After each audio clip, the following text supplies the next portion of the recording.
নমস্কাৰ দৰ্শকসকল, মই Dipak cooking with Dipak চেনেলটোত আপোনালোকক সকলোকে স্বাগতম জনাইছোঁ। আৰু গৰমৰ দিন পৰি গৈছে, তো কিয় না আমি ঠাণ্ডা ড্ৰিংক বনাই যায়, তো আহকচোন চাওঁ।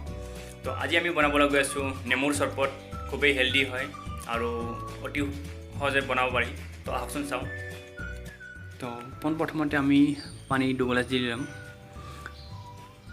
নেমুৰ চৰপত খাব লাগে, খুবেই ভাল হয় শৰীৰৰ বাবে। আৰু এয়া চাওক, দুগিলাচ পানী দি দিছোঁ আমি ইয়াতে ডাঙৰ বাতিটোত। আৰু এতিয়া আমি দিবলৈ গৈ আছোঁ চেনি 2 চামুচ। ডাঙৰ চামুচেৰে আপুনি যদি সৰু চামুচ লয় তেতিয়াহ'লে 4 বা 5 চামুচ দি দিব। আৰু এইখিনি চাওক, পানীৰ লগত ধুনীয়াকৈ মিহলি হৈ গৈছে। আৰু এতিয়া আমি নেমুৰ ৰসটো ওলাই ল'ম এটা বাতিত।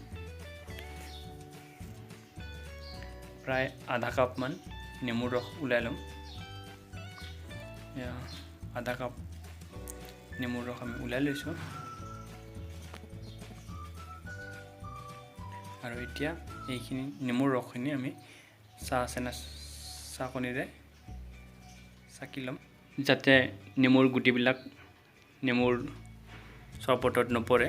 সেইবাবে আমি চাকনিখন লৈ লৈছোঁ। আৰু গুটিবিলাক থাকিলে খাবলৈ ভালো নালাগে, তো সেইবাবে লৈ লৈছোঁ।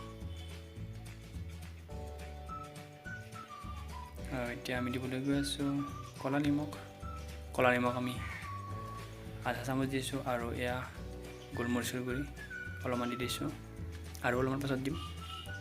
আৰু এইখিনি ভালদৰে লৰাই দিছোঁ। তো আৰু অলপমান আমি ক'লা নিমখ দিছোঁ আৰু অলপমান গোলমৰিচৰ গুড়ি। তো এইখিনি ভালদৰে লৰাই দিছোঁ। এয়া চাওক, ধুনীয়া এটা কালাৰ আহি গৈছে, ক'লা কালাৰ, আৰু খাই খুবেই ভাল লাগে। আৰু এতিয়া আমি এয়া আইচ কিউব দি দিছোঁ গিলাচ এটাত, যাতে ঠাণ্ডা হৈ যায় জুচখিনি। তো এয়া আমাৰ নেমুৰ ৰসৰ জুচ তৈয়াৰ হৈ গৈছে।